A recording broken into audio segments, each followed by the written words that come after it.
Hallelujah, praise the Lord. Jesus India TV channel के इस live session में सबका स्वागत है और मेरे सामने बैठे हुए सारे भाई बहनों का यीशु मसीह के नाम से हम स्वागत करते हैं। आज पेंतुकस का संडे है, पेंतुकस का रविवार है और आज ही के दिन 2000 साल पहले यीशु मसीह के स्वर्गारोहण के बाद ऑफिशियली पवित्र आत्मा स्वर्ग से उतर कर इस पृथ्वी पर आया था और वो आज भी हमारे साथ है। तो आज इस पेंतुकोस के रविवार के जो महत्व है, जो पेंटेकोस संडे का जो आज महत्व है, उसके बारे में हम बात करेंगे।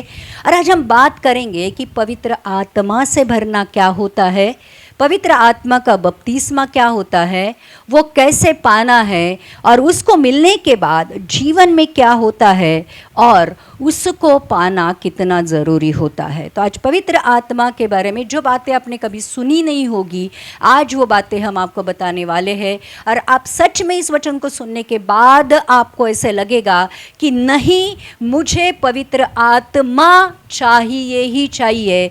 क्योंकि प्रियो, ध्यान रखना, पवित्र आत्मा उत्पत्ति से लेकर अगर हम बाइबल खोलेंगे तो उत्पत्ति के पहले अध्याय के दूसरे वचन से ही पवित्र आत्मा का जो काम है और सामर्थ्य है दिखाई देता है। और ध्यान रखना, पवित्र आत्मा का सबसे महत्वपूर्ण काम ये है परमेश्वर ने कहे हुए वचन को पूरा करना।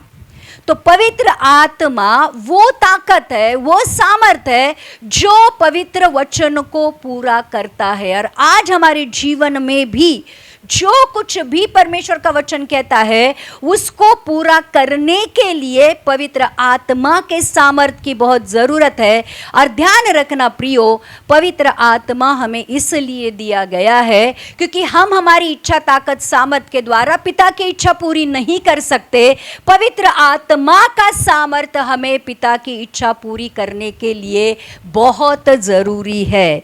ध्यान रखना, आदम को जो परमेश्वर की जो पहली निर्मिति थी, आदम जो परमेश्वर की पहली निर्मिति थी, उसका स्वरूप था, समानता था और परमेश्वर ने उसके अंदर पवित्र आत्मा डाला था और परमेश्वर उसके साथ साथ चल रहा था। तो वो जो पहले आदम ने जो पवित्र आत्मा को आज्ञा पालन न करने की वजह से खोया था, दूसरे आदम ने आज्ञा पालन करते हुए और पाप के उस वेतन को उस क्रूस पर लेते हुए उस पवित्र आत्मा को हमारे लिए वापस से भेज दिया है, ताकि उस पवित्र आत्मा के द्वारा हम पिता और पुत्र के साथ संबंध बना सके। जो परमेश्वर की सबसे महत्वपूर्ण योजना मानव जाति को बनाने के पीछे थी, वो ये थी कि परमेश्वर हमारे अंदर रहे और परमेश्वर हमारे साथ चले।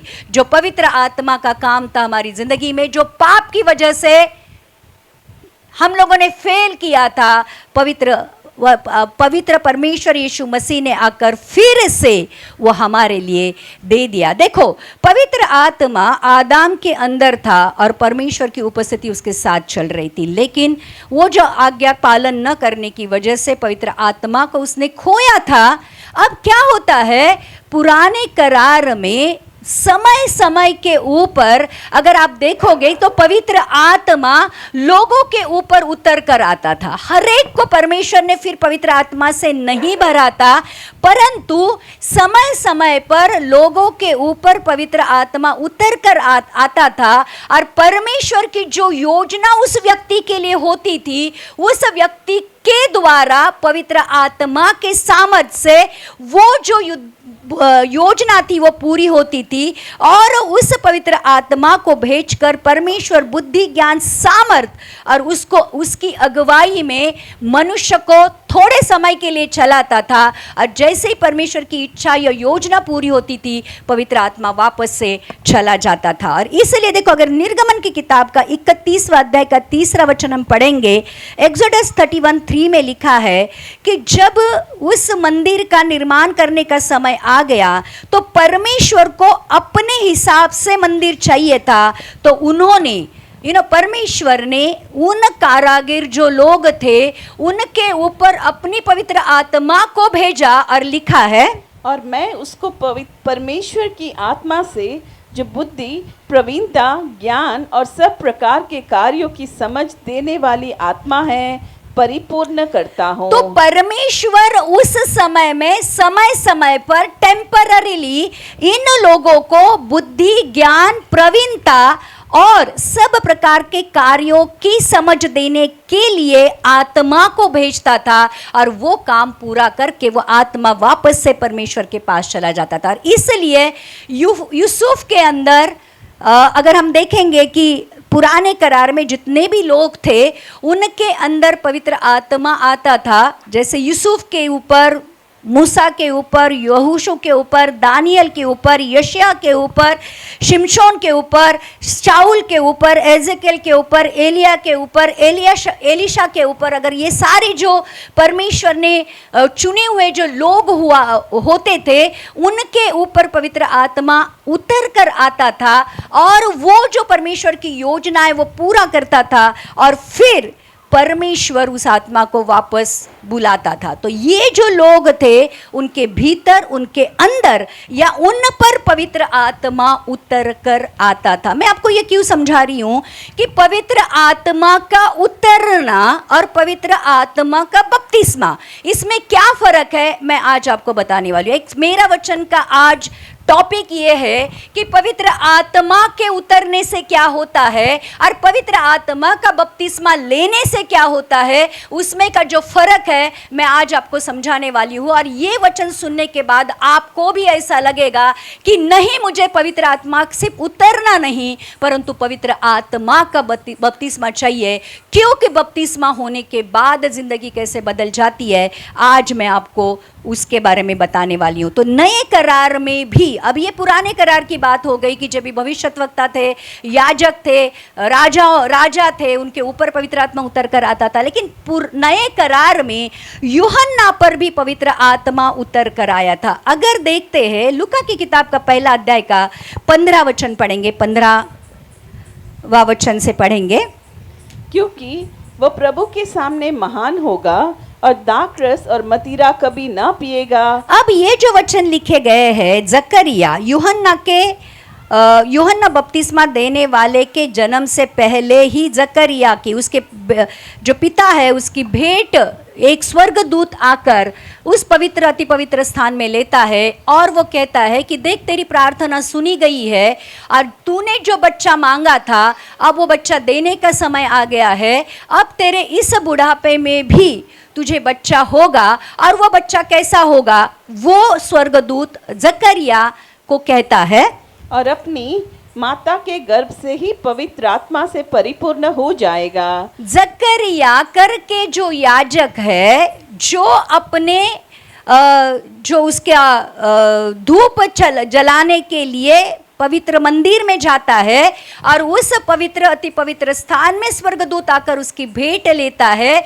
और उसको कहता है कि देख, तुझे एक बच्चा होगा और वो बच्चा अपनी माता की कोख से ही पवित्र आत्मा से भर जाएगा। और लिखा है, और इजराइलियों में से बहुतों को उनके प्रभु परमेश्वर की ओर फेरेगा।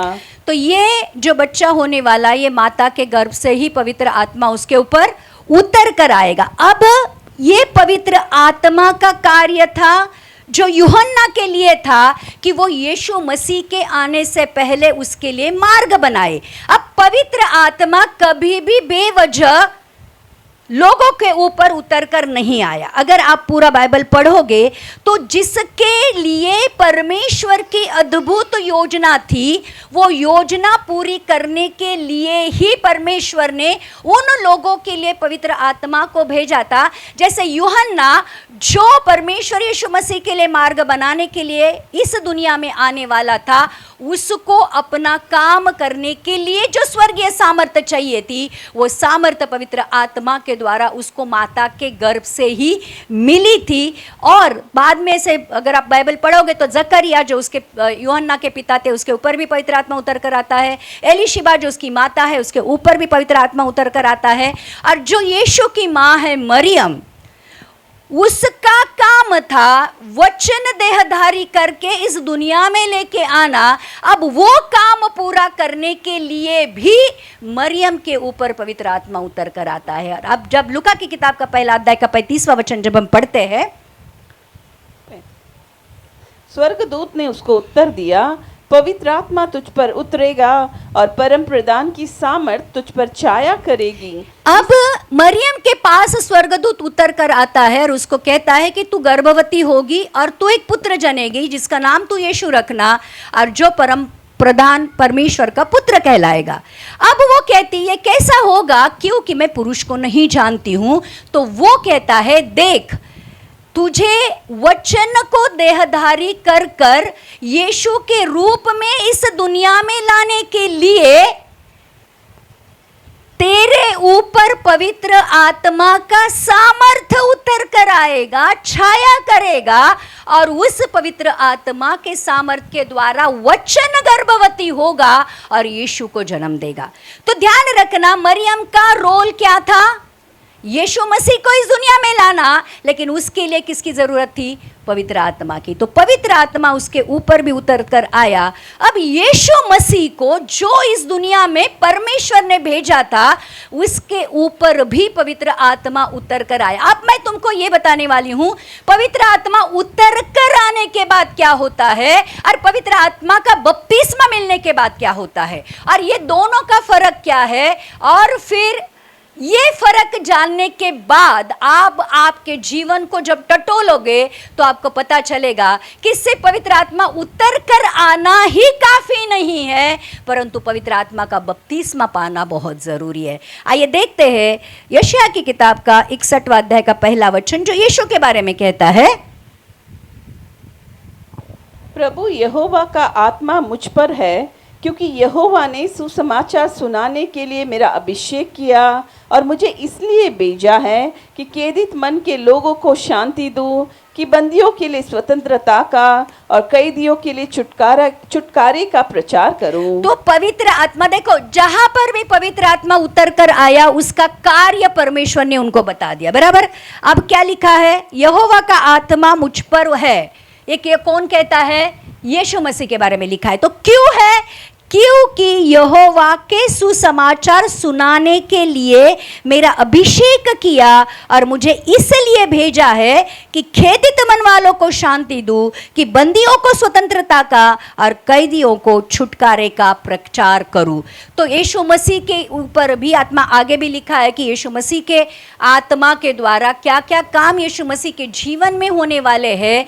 तो पवित्र आत्मा ने, मैं आपको फिर से बताऊंगी, पवित्र आत्मा जिसके ऊपर भी उतर कर आया है, उसके लिए परमेश्वर की महान योजना थी, करके पवित्र आत्मा उसके ऊपर उतर कर आता है। और वो योजना जो स्वर्गीय योजना होती है, जो हमारे सामर्थ्य या इच्छा से हम पूरी नहीं कर सकते, पवित्र आत्मा के द्वारा परमेश्वर पूरी करवाता है। कितने लोग समझ रहे हैं यहां तक? बराबर। तो यीशु के लिए भी अपनी सेवकाई शुरू करने से पहले पवित्र आत्मा का बपतिस्मा होना जरूरी था। ध्यान रखना, यीशु मसीह कैसा पैदा हुआ था? पवित्र आत्मा के द्वारा, बराबर। उसका पवित्र आत्मा के द्वारा हम लोगों ने देखा कि अभिषेक हुआ था, पवित्र आत्मा उसके ऊपर उतर कर आया था। अब पवित्र आत्मा अगर यीशु मसीह के ऊपर उतर कर आया था तो पवित्र आत्मा का बपतिस्मा लेने की क्या जरूरत थी? लेकिन ध्यान रखना, मत्ती की किताब का 3 अध्याय का 16 और 17 वचन पढ़ेंगे। यहां पर जब यीशु मसीह पानी का बपतिस्मा लेता है तो उसका पवित्र आत्मा से भी बपतिस्मा होता है, इसके बारे में लिखा है। और यीशु बपतिस्मा लेकर तुरंत पानी में से ऊपर आया और देखो उसके लिए आकाश खुल गया और उसने परमेश्वर के आत्मा को कबूतर के समान उतरते और अपने ऊपर आते देखा। और देखो यह आकाशवाणी हुई, यह मेरा प्रिय पुत्र है जिससे मैं अत्यंत प्रसन्न हूँ। पवित्र आत्मा का बपतिस्मा होने के बाद, मतलब पानी का बपतिस्मा होने के बाद जब यीशु का पवित्र आत्मा का बपतिस्मा हुआ तब पिता ने गवाही दी कि ये मेरा परम प्रिय पुत्र है जिससे मैं अति प्रसन्न हूं। तो प्रियो, जब पवित्र आत्मा का बपतिस्मा होता है, ऑफिशियली हम परमेश्वर के पुत्र बन जाते हैं यीशु मसीह के द्वारा। देखो 30 साल तक जब यीशु मसीह के ऊपर पवित्र आत्मा था, लेकिन 30 साल तक यीशु मसीह ने कोई भी चिन्ह चमत्कार नहीं किए। इनफैक्ट 12वें साल में सिर्फ वो एक मंदिर में पाया जाता है और याजक और शास्त्रियों के साथ सिर्फ बातचीत करता रहता है, इसके बारे में लिखा है। लेकिन 30 साल में यीशु मसीह के बारे में कोई भी ज़्यादा जानकारी नहीं दी गई है। लेकिन जैसे ही यूहन्ना के द्वारा यीशु मसीह ने बपतिस्मा लिया और यीशु मसीह का बपतिस्मा पवित्र आत्मा से हो गया, यीशु मसीह की सेवकाई शुरू हो गई। तो यीशु मसीह को भी अपनी सेवकाई शुरू करने से पहले पवित्र आत्मा के बपतिस्मा की जरूरत थी। देखो, अगर चेलों के बारे में हम बात करेंगे, चेलों को यीशु मसीह एक दिन बुलाता है, उनके ऊपर हाथ रखता है, उनको प्रेरित करके भेजता है। वो लोग जाकर चिन्ह चमत्कार करते हैं, रोगियों को ठीक चंगा करते हैं, दुष्ट आत्मा भाग जाती है। और देखो, यूहन्ना की किताब का 20वां अध्याय का 22वां वचन ये कहता है, यूहन्ना 20:22, मैं वापस से कहूंगी, पवित्र आत्मा का उतरना और पवित्र आत्मा का बपतिस्मा दोनों में क्या फर्क है, मैं आपको आज समझा रही हूँ। यीशु ने फिर उनसे कहा, तुम्हें शांति मिले, जैसे पिता ने मुझे भेजा है वैसे ही मैं भी तुम्हें भेजता हूँ। नहीं, 2022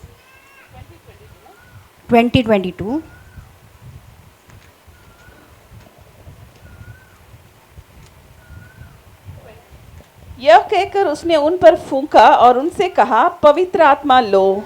तो क्या किया था यीशु मसीह ने? उनके ऊपर फूंका और क्या कहा? पवित्र आत्मा लो। अब ऑलरेडी अगर परमेश्वर ने उनके ऊपर फूंक कर उनको पवित्र आत्मा दिया था, तो पेंतुकुस के दिन उन्हीं चेलों के ऊपर पवित्र आत्मा भेजने की जरूरत क्या थी? कितने लोग समझ रहे? कितने लोग समझ रहे? आप समझ रहे हो? बराबर। अब क्या होता है, यीशु मसीह उनको जब सेवकाई शुरू करनी है, अब उनके द्वारा बहुत बड़ा काम करवाना है। ऑफिशियली जब उनके द्वारा जो योजना परमेश्वर की है यीशु मसीह जाने के बाद सुसमाचार पूरे जगत में फैलाने की, वो पूरी करने से पहले उनको कुछ कहता है। प्रेरित की किताब का 1 अध्याय का 4 वचन पढ़ेंगे। प्रेरितों की किताब का एक्ट्स 1 4 वचन। और उनसे मिलकर उन्हें आज्ञा दी, यरूशलेम को न छोड़ो, परंतु पिता की उस प्रतिज्ञा के पूरे होने की बात जोते रहो, जिसकी चर्चा तुम मुझसे सुन चुके हो। क्योंकि यूहन्ना ने तो पानी से बपतिस्मा दिया है, परंतु थोड़े दिनों के बाद तुम पवित्र आत्मा से बपतिस्मा पाओगे। यीशु मसीह ने अपने सेवकाई में बार बार अपने चेलों को बुलाकर ये कहा था कि पवित्र आत्मा तुम पर उतर कर आएगा, पवित्र आत्मा का बपतिस्मा तुम पाओगे और तुम उसके बाद क्या क्या करोगे, ये परमेश्वर यीशु मसीह ने ऑलरेडी बताया था। अब यीशु मसीह मरा गुड फ्राइडे के दिन, पुनरुत्थान संडे के दिन वो जिंदा हो गया। उसके बाद 40 दिन इस पृथ्वी पर चलता फिरता रहा। उस दौरान भी वो चिन्ह चमत्कार करता रहा। और जब उसका स्वर्गारोहण हो गया, स्वर्गारोहण होने से पहले वो अपने शिष्यों को ये कह के गया कि यरूशलेम को ना छोड़ो, परंतु पिता की उस प्रतिज्ञा के पूरे होने की बाट जोते रहो, जिसकी चर्चा तुम सुन सके हो। क्योंकि यूहन्ना ने तुमको पानी का बपतिस्मा दिया था, परंतु थोड़े ही दिनों में तुम पवित्र आत्मा का, क्या लिखा है? पवित्र आत्मा नहीं, पवित्र आत्मा का बपतिस्मा पाओगे। तो पवित्र आत्मा ऑलरेडी फूका था, लेकिन वो कहता है कि वापस जब भी आपके ऊपर पवित्र आत्मा उतर कर आएगा, उसी अध्याय का 8वां वचन ये कहता है, परंतु जब पवित्र आत्मा तुम पर आएगा, तब तुम सामर्थ पाओगे और यरूशलेम और सारे यहूदिया और सामरिया में और पृथ्वी की छोर तक मेरे गवाह होंगे। पवित्र आत्मा का बपतिस्मा पाने के बाद प्रियो तुम्हें सामर्थ मिलती है। क्या मिलती है? सामर्थ मिलती है और हम यीशु के लिए गवाह बन जाते हैं। मतलब हम यीशु के जैसे देखो, अगर आप चर्च आ रहे हो, आप बाइबल पढ़ रहे हो, सुन रहे हो, प्रार्थना कर रहे हो, लेकिन उस बाइबल के द्वारा, वचन के द्वारा, आत्मा के द्वारा या जो कुछ भी प्रार्थना आप करते हो, आपके खुद के जीवन में कोई भी परिवर्तन नहीं है, तो कोई तुम्हारे परमेश्वर को मानेगा? कितने लोग समझ रहे? अगर आप चर्च में आने से पहले भी वैसे थे और चर्च में आने के बाद भी वैसे हो, तो यीशु मसीह आपके जीवन में होने का क्या प्रूफ है? पवित्र आत्मा का बपतिस्मा पाने के बाद आप उसके लिए गवाह बनते हो, मतलब उसके जैसे बनते हो। और इसलिए पवित्र आत्मा का होना जरूरी है। और इसलिए प्रेरितों की किताब का पहला अध्याय का 14वां वचन देखो। अब क्या हुआ? यीशु मसीह का स्वर्गारोहण हो गया, यीशु मसीह स्वर्ग चला गया। अब जितने भी लोग थे जो उसके पीछे चलने वाले थे, उन्होंने, जब वो इंतजार कर रहे थे जिसकी प्रतिज्ञा यीशु मसीह ने की थी, उस पवित्र आत्मा के बपतिस्मा की, अब इन्होंने क्या किया? देखो, ये सिर्फ बैठे नहीं रहे, ये सिर्फ खाते पीते नहीं रहे, ये सिर्फ चिटचाट करते नहीं रहे, परंतु उस 10 दिनों में उन्होंने एक बहुत महत्वपूर्ण बात कर रहे थे, जिसकी वजह से भी पवित्र आत्मा उनके ऊपर बहुत सामर्थ्य के साथ उतर कर आई थी। क्या किया था उन्होंने? देखते हैं। ये सब कई स्त्रियों और यीशु की माता मरियम और उसके भाइयों के साथ एक चित्त होकर प्रार्थना में लगे रहे। एक चित्त होकर प्रार्थना में लगे रहे। अगर आपको पवित्र आत्मा का बपतिस्मा चाहिए, तो मैं बाद में आपको बताऊंगी, आपको एक चित्त होकर क्या करना चाहिए? प्रार्थना करना चाहिए। और इन्होंने क्या किया? इन्होंने आज्ञा पालन किया। ये इन्होंने यरूशलेम नहीं छोड़ा, ये यरूशलेम में ही बने रहे, प्रार्थना में बने रहे। और प्रियो, ध्यान रखना, अब इन सारे का नतीजा ये था, यीशु मसीह का वादा, इनका आज्ञा पालन, इनका प्रार्थना में बने रहना। अब क्या करता है? प्रेरितों की किताब का 2 अध्याय का पहले 4 वचन 2000 साल पहले आज ही के दिन पूरे हुए थे, जिस दिन को आज हम मना रहे हैं, जिसको कहते हैं पेंतुकोस्त का दिन। और क्या हुआ था देखते हैं। जब पेंतिकुस्त का दिन आया तो ये सब एक जगह इकट्ठे थे। एकाएक आकाश से बड़ी आंधी की सी सनसनाहट का शब्द हुआ और उससे सारा घर जहां वे बैठे थे गूंज गया। अब क्या हुआ? ये लोग प्रार्थना कर रहे थे, पेंतुकोस्त का दिन था, सब जगह सब लोग इकट्ठा हुए थे, और यकायक आकाश में बड़ी आंधी की सी सनसनाहट का शब्द हुआ। देखो, हमें ना बहुत ज़्यादा तूफान का पता नहीं कितने लोगों ने तूफान का सामना किया है। लिटरली बहुत, समझो 100 के स्पीड से हवा बह रही है, सब कुछ उड़ा कर लेके जा रही है।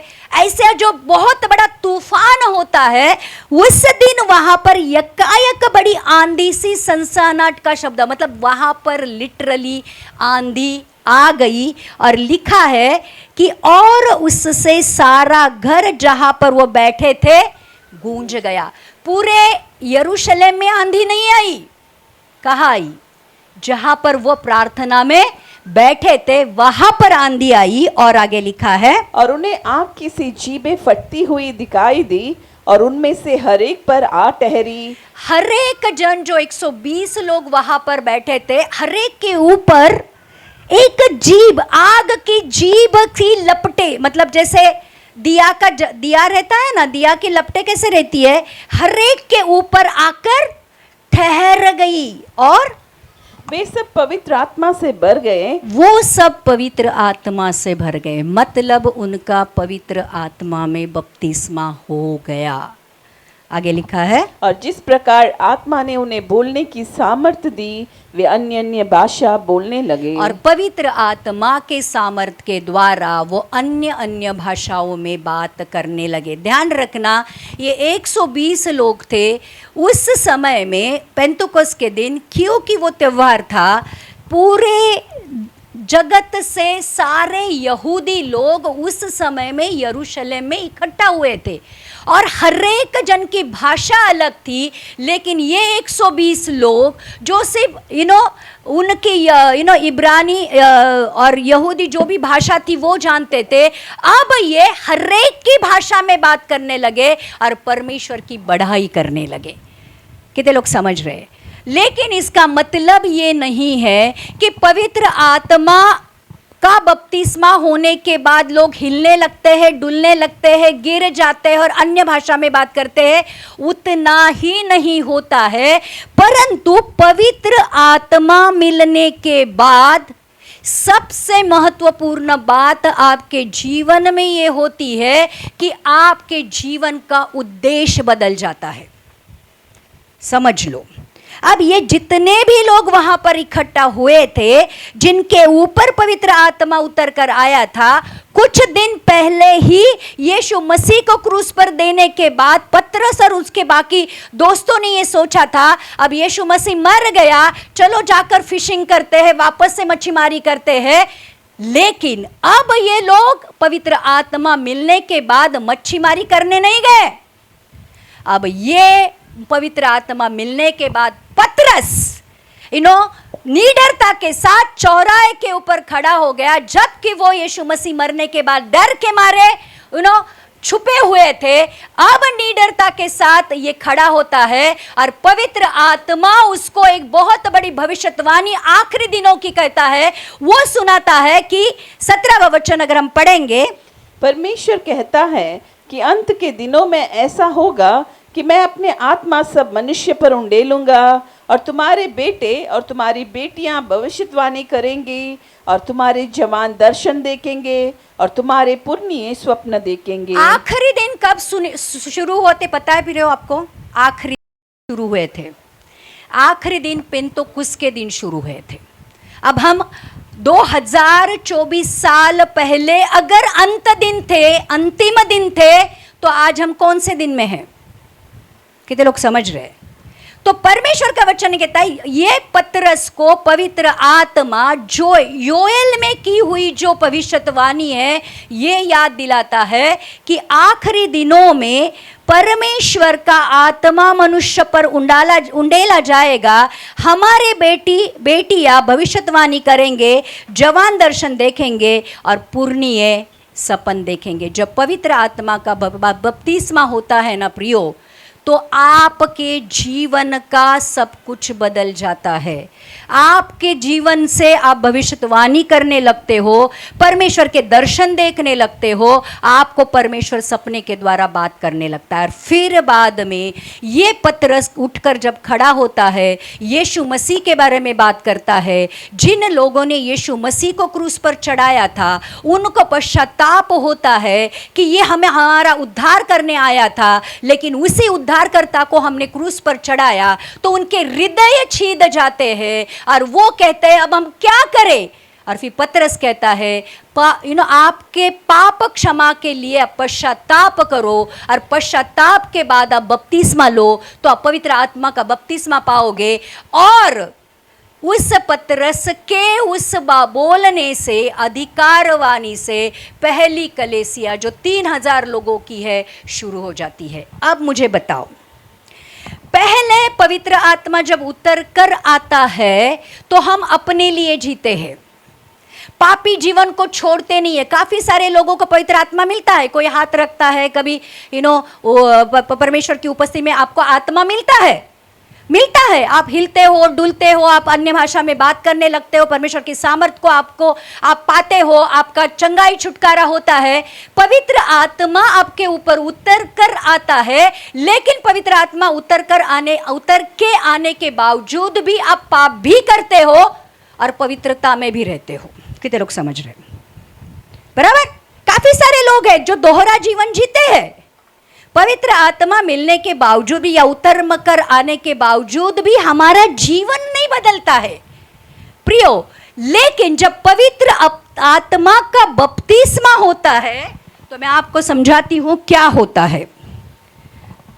एक जन मेरा माइक पकड़ेगा, आइए।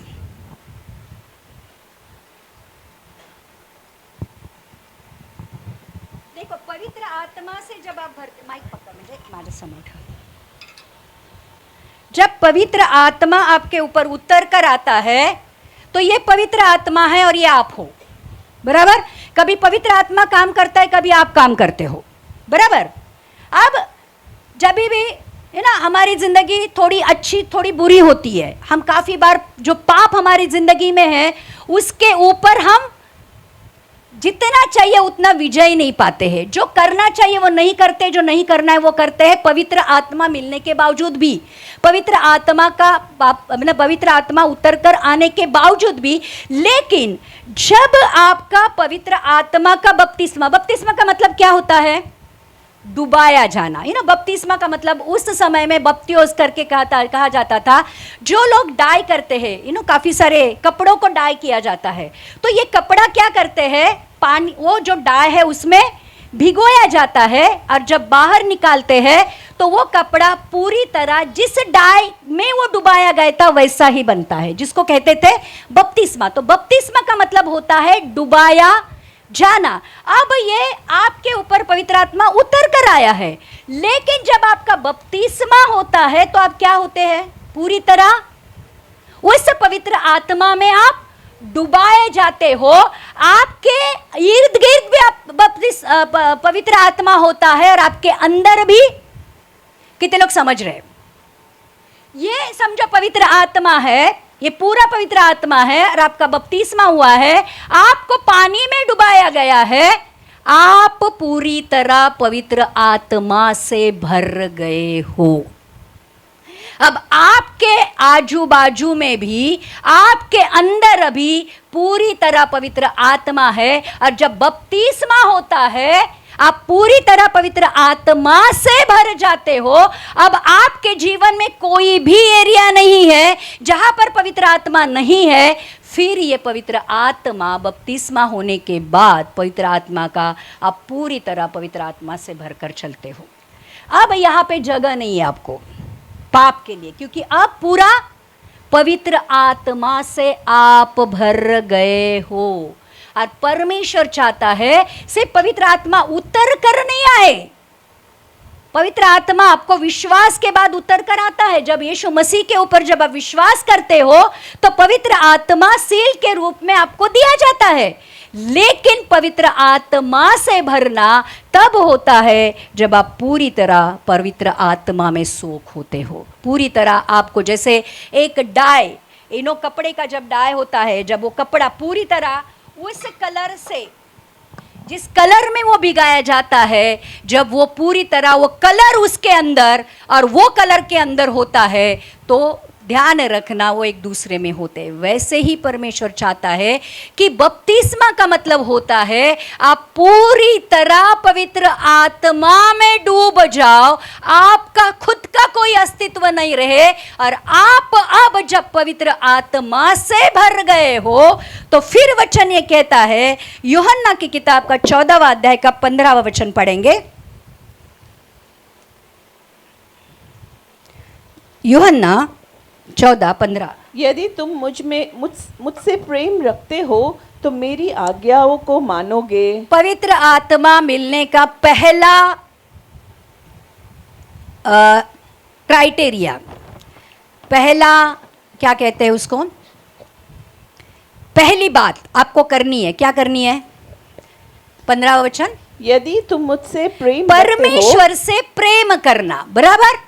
और दूसरी बात, अगर प्रेम करते हो तो आज्ञा पालन करना. ध्यान रखना, जो लोग परमेश्वर की आज्ञाएं नहीं मानते हैं उनके ऊपर पवित्र आत्मा उतर कर नहीं, मतलब पवित्र आत्मा का बपतिस्मा नहीं आता है. ये 120 लोगों ने क्या आज्ञा पालन किया था?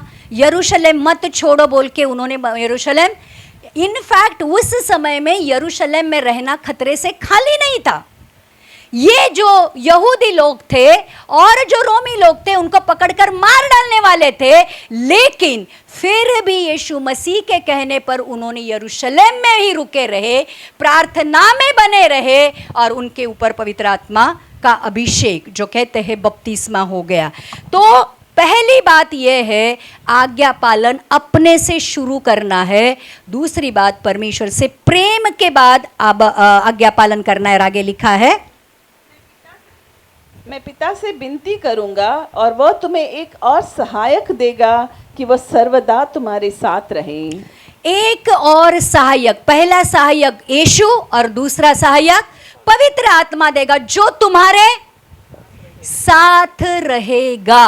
और आगे लिखा है, अर्थात सत्य का आत्मा जिसे संसार ग्रहण नहीं कर सकता, क्योंकि वह न उसे देखते हैं और न उसे जानते हैं।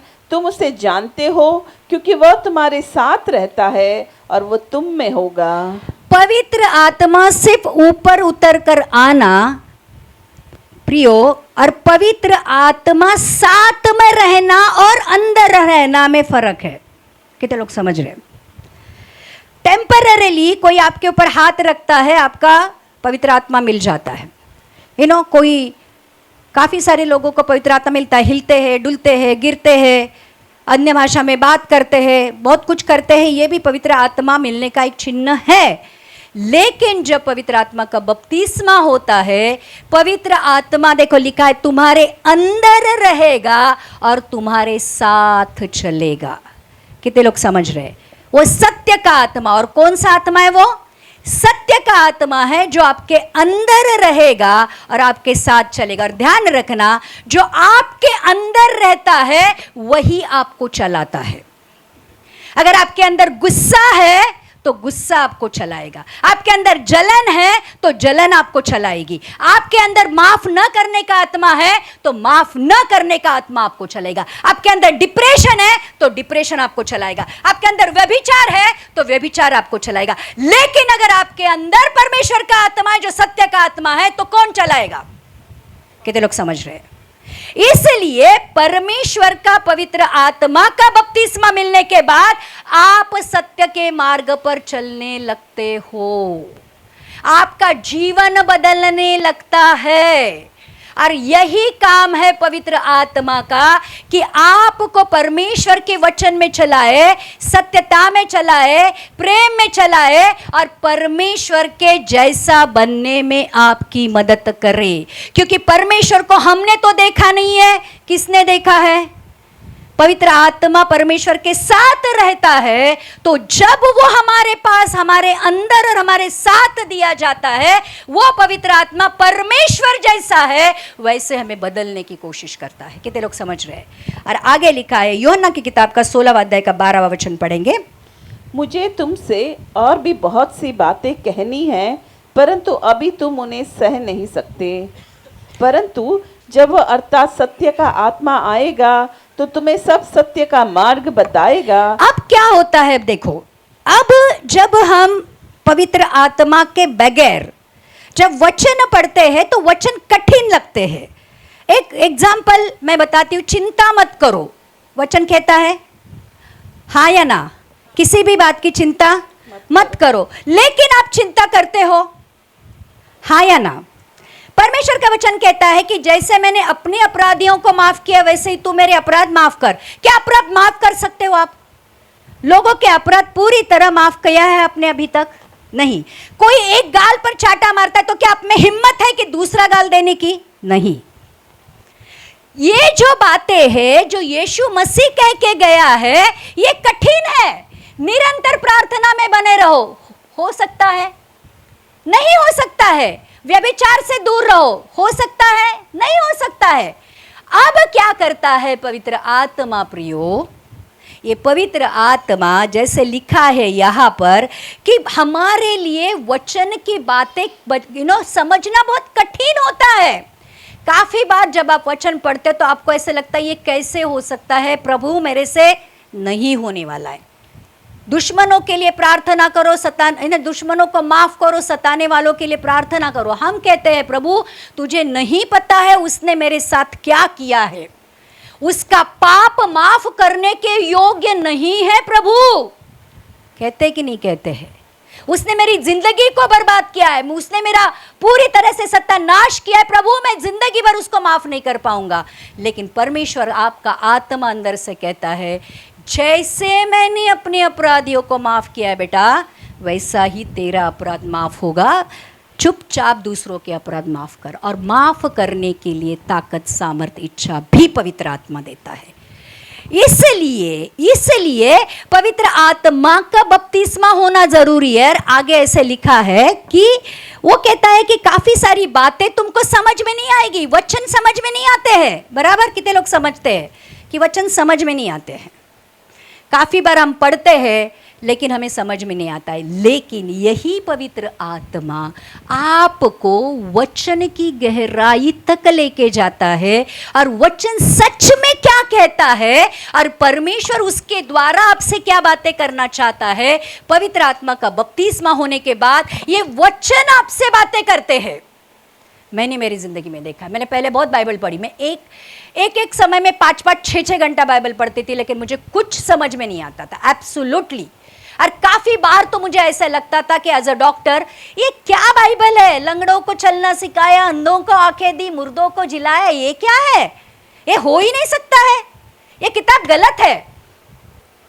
मुझे ऐसा लगता था कि ये एक मनुष्य के लिए ये सारा करना असंभव है। लेकिन जब पवित्र आत्मा मेरे अंदर आया, पवित्र आत्मा का बपतिस्मा हुआ, तब मुझे ऐसे लगा ये हो सकता है और सिर्फ परमेश्वर ही नहीं, वो हम भी कर सकते हैं। क्योंकि जो काम यीशु ने किए उससे बढ़कर काम करने के लिए अगर हमें बुलाया है तो परमेश्वर तो कर ही सकता है, लेकिन हम भी वो कर सकते हैं। और जैसे मैंने विश्वास करना शुरू किया, मेरी जिंदगी में मैंने बहुत सारे चिन्ह चमत्कार होते हुए देखे मेरे हाथों से। जब भी हाथ रखा चंगाई मिली, हाथ रखा बच्चे हुए, हाथ रखा लोगों के काम हो गए। और तुरंत काफी बार तो ऐसे चंगाई छुटकारा होता है कि आमेन नहीं कहते तो परंतु उसके पहले ही परमेश्वर उसका उत्तर दे देता है। तो प्रियो, जब परमेश्वर का आत्मा का आपका बपतिस्मा होता है ना, ऐसे ऐसे चिन्ह चमत्कार आपके जीवन से दिखना शुरू होते हैं। क्योंकि देखो, पतरस और उन्होंने जो 120 लोगों का बपतिस्मा हो गया, तो क्या हो गया पता है कि ये लोग जब प्रार्थना करने के लिए सुंदर नामक गेट से जब मंदिर में जाने लगे, वहां पर जन्म से लंगड़ा एक भिखारी रखा जाता था।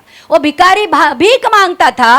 अब ये यूहन्ना और पतरस प्रार्थना के लिए उस मंदिर में जा रहे, पवित्र आत्मा का बपतिस्मा हो गया है और ये लोग प्रार्थना के लिए मंदिर में जा रहे हैं। तो वो जो भिखारी था बहुत अपेक्षा के साथ उनसे कुछ मिलने की चाह में हाथ फैलाता है। और पतरस कहता है, देख बाबा, सोना और चांदी तो हमारे पास नहीं है, जो मेरे पास है मैं तुझे दे देता हूँ। यीशु नासरी के नाम से चलने लग, और वो तुरंत खड़ा हो गया, दौड़ने लगा, भागने लगा।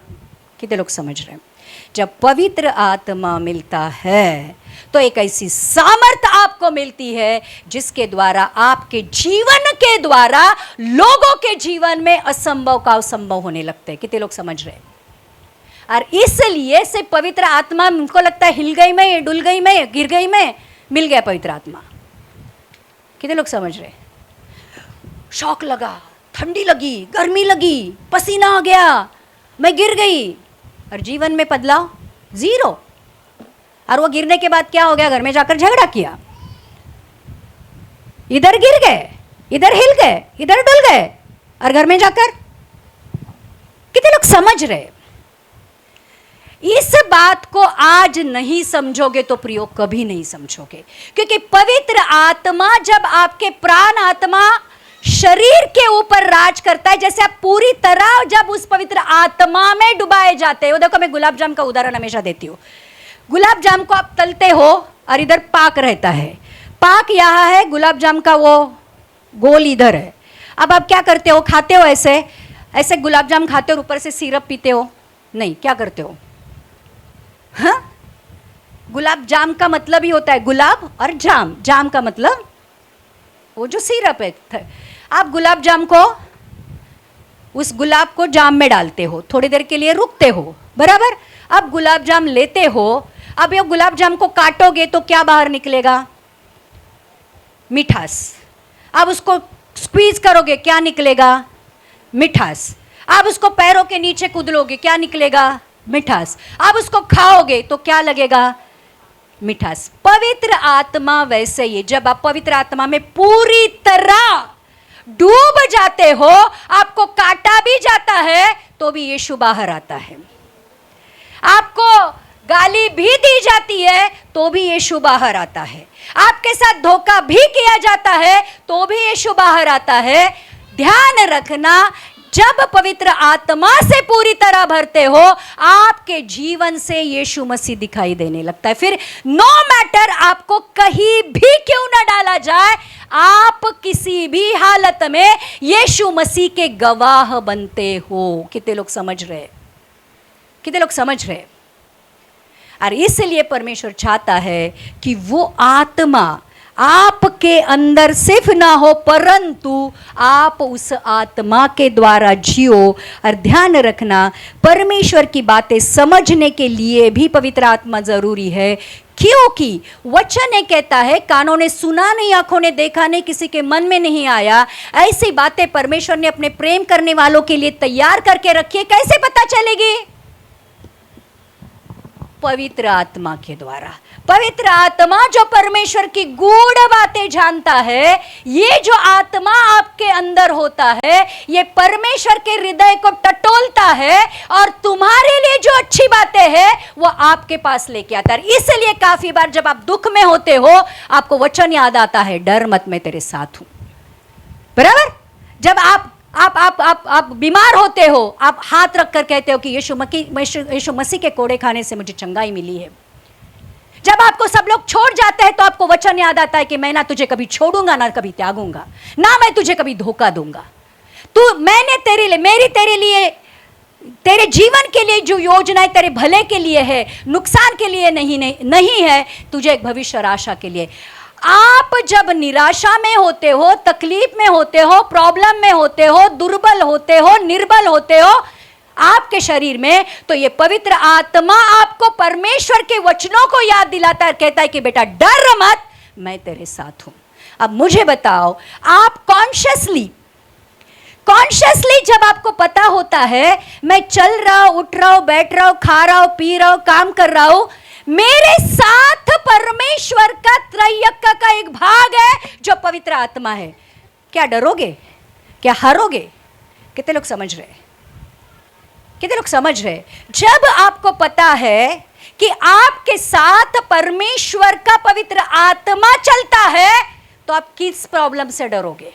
किस तकलीफ से डरोगे? किस इंसान से डरोगे? कितने लोग समझ रहे? और काफी बार जब आप प्रॉब्लम में होते हो, ये पवित्र आत्मा आपको, देखो लिखा है यूहन्ना 14:26 में, जॉन 14:26 में, परंतु सहायक अर्थात पवित्र आत्मा जिसे पिता मेरे नाम से भेजेगा, वह तुम्हें सब बातें सिखाएगा और जो कुछ मैंने तुमसे कहा है वह सब तुम्हें स्मरण कराएगा। वो कितनी बातें सिखाएगा? क्या पवित्र आत्मा आपको क्या सिखाएगा? कितनी बातें? कैसे उठना है, कैसे बैठना है, किसके साथ रहना है, किसके साथ नहीं रहना है, किसके साथ बात करनी है, क्या बोलना है, क्या नहीं बोलना है, क्या देखना है, क्या सुनना है, कहाँ जाना है, कहाँ नहीं जाना है, क्या पढ़ना है, क्या नहीं पढ़ना है, प्रार्थना कब करनी है, वचन कौन से पढ़ने हैं, वचन का अर्थ क्या है। परमेश्वर का आत्मा आपको सब बातें सिखाएगा और लिखा है आपको वचन याद दिलाएगा। पहली बात तो परमेश्वर का आत्मा आपको वचन पढ़ने के लिए प्रोत्साहित करेगा। जब आप जब मोबाइल लोगे तो पवित्र आत्मा अंदर से कहेगा मोबाइल रख, बाइबल ले। और आप मोबाइल बाजू में रखोगे और बाइबल लोगे, और बाइबल जब लोगे तो उस बाइबल के वचनों के द्वारा परमेश्वर का आत्मा आपसे बातें करेगा। कितने लोग समझ रहे हैं? जब आप टाइम पास कर रहे हो, आत्मा कहेगा उठ प्रार्थना कर। जब आप दुख में हैं, परमेश्वर का आत्मा आपको कहेगा दुख मत करते बैठ, उस दुख को निकालने के लिए परमेश्वर यीशु मसीह के नाम से प्रार्थना कर। आप दुख को बाजू में रखोगे और आप अपने घुटनों पे आकर आपकी जो भी प्रॉब्लम है उसके लिए प्रार्थना करना शुरू करोगे। कितने लोग समझ रहे हैं? तो वो आपको सब बातें सिखाएगा और जितने भी वचन अब तक आपने सुने हैं या पढ़े हैं, आपको स्मरण दिलाएगा। और ये वचन आपको आपके जीवन में सामर्थ्य देंगे। मैंने मेरी ज़िंदगी में जब मेरे बहुत बुरे हालातों से मैं जा रही थी, जब मेरी ज़िंदगी के बहुत कठिन समय से जाती थी, मैं झूठ नहीं बोलूँगी आज पुलपिट पे खड़े रहकर, परमेश्वर का ऑडिबल आवाज़, लिटरली जैसे मैं आपसे बात कर रही हूँ वैसे आवाज़ में परमेश्वर के वचन को मैंने सुना है, जबकि मुझे पता ही नहीं था कि ये वचन बाइबल में लिखे हैं। कितने लोग समझ रहे हैं? तो परमेश्वर के बच्चों, आज एक बात ध्यान रखो, आपके लिए एक ऐसी सामर्थ्य अवेलेबल है जो परमेश्वर की खुद की सामर्थ्य है, परमेश्वर का खुद का आत्मा है, त्रयक का एक भाग है जो परमेश्वर ने आपके लिए देने का वादा किया है। तो आप पूछोगे कि पवित्र आत्मा का बपतिस्मा कैसे पाए? पूछो, चाहिए नहीं चाहिए? हाँ, चाहिए नहीं चाहिए? कितने लोगों को चाहिए? चलो हाथ ऊपर करो। इतना सब सुनने के बाद कितने लोगों को चाहिए? पवित्र आत्मा का बपतिस्मा चाहिए तो कुछ करना पड़ेगा। यूहन्ना की किताब का 7वां अध्याय का 37वां वचन पढ़ेंगे। जॉन 7:37 में लिखा है, बाइबल खोलो खोलो खोलो। पर्व के अंतिम दिन, जो मुख्य दिन है, यीशु खड़ा हुआ और पुकार कर कहा, यदि कोई प्यासा हो तो मेरे पास आए और पिए। तो अगर आपको पवित्र आत्मा चाहिए तो आपके अंदर क्या होनी चाहिए? क्या होनी चाहिए? अरे बाबा, हमारी प्यास और भूख तो उस जगिक चीजों ने भर दी है। वड़ा पाव खाने के बाद घर में दाल चावल कौन खाएगा? कितने लोग समझ रहे हैं? डुप्लीकेट चीज़ों का हमें इतना ज़्यादा शौक है कि ओरिजिनल कैसा हमें पता ही नहीं है, असली घी क्या होता है पता ही नहीं है, क्योंकि इतना सारा डुप्लीकेट खा बैठे हम लोग। अगर तुम प्यासे हो, मतलब आपके जीवन से परमेश्वर के पास आकर आपको ये जताना है, ये बताना है, ये दिखाना है कि प्रभु मैं तेरे लिए प्यासा हूँ। हम सिर्फ कहते हैं जैसे हिरनी पानी के लिए प्यासा मैं भी हूँ तेरे लिए, तुझे ढूंढता हुआ, तुझे चाहता हुआ, मुझे खींच ले मैं दौड़ूंगा। गाने के लिए बहुत अच्छा है, लेकिन कौन परमेश्वर के लिए प्यासा होकर उसके पीछे भागा है? हमको चर्च बाजू में होकर भी चर्च आने के लिए तकलीफ होती है। ट्यूसडे को हमें मराठी बाइबल स्टडी रखा है, लेकिन हमारे पास टाइम नहीं है। फ्राइडे को हमने चिन्ह चमत्कारों की सभा रखी है, लेकिन हमारे पास टाइम नहीं है, क्योंकि हमारे पास इतने ज़्यादा और ज़रूरी काम है कि परमेश्वर के लिए वक्त नहीं है। इसको प्यासा होना नहीं कहते, ध्यान रखना। कितने लोग समझ रहे हैं? प्यास का मतलब होता है कि जिससे हम प्यार करते हैं उसके साथ रहने की चाह रहना। कितने लोग समझ रहे हैं? जब भूखे होते हो कुछ भी चलता है, बराबर? कितने लोग समझ रहे हैं? कुछ भी, कल की भी रोटी चलेगी तो भी चलेगी, क्योंकि भूख लगी है। प्रियो, परमेश्वर का वचन कहता है आपको आत्मा में परमेश्वर के लिए प्यासा होना पड़ेगा, और परमेश्वर को आकर ये कहना पड़ेगा मैं तेरे लिए प्यासा हूँ। और इसलिए आगे का वचन कहता है, जो मुझ पर विश्वास करेगा, जैसे पवित्र शास्त्र में आया है, उसके हृदय में से जीवन की नदियां बह निकलेगी। तो एक तो पहली बात है प्यासा होना है। यदि कोई प्यासा हो तो किसके पास आए? देखो, हमारे जीवन में प्यास होती है। प्यास मतलब कैसे होती है? मुझे अच्छी नौकरी चाहिए, अच्छा घर चाहिए, अच्छी अच्छी अच्छी जिंदगी चाहिए, ये प्यास है हमारी। और उसके लिए हमें पवित्र आत्मा और परमेश्वर चाहिए, बराबर? अब परमेश्वर चाहिए करके प्यास नहीं है। कितने लोग समझ रहे हैं?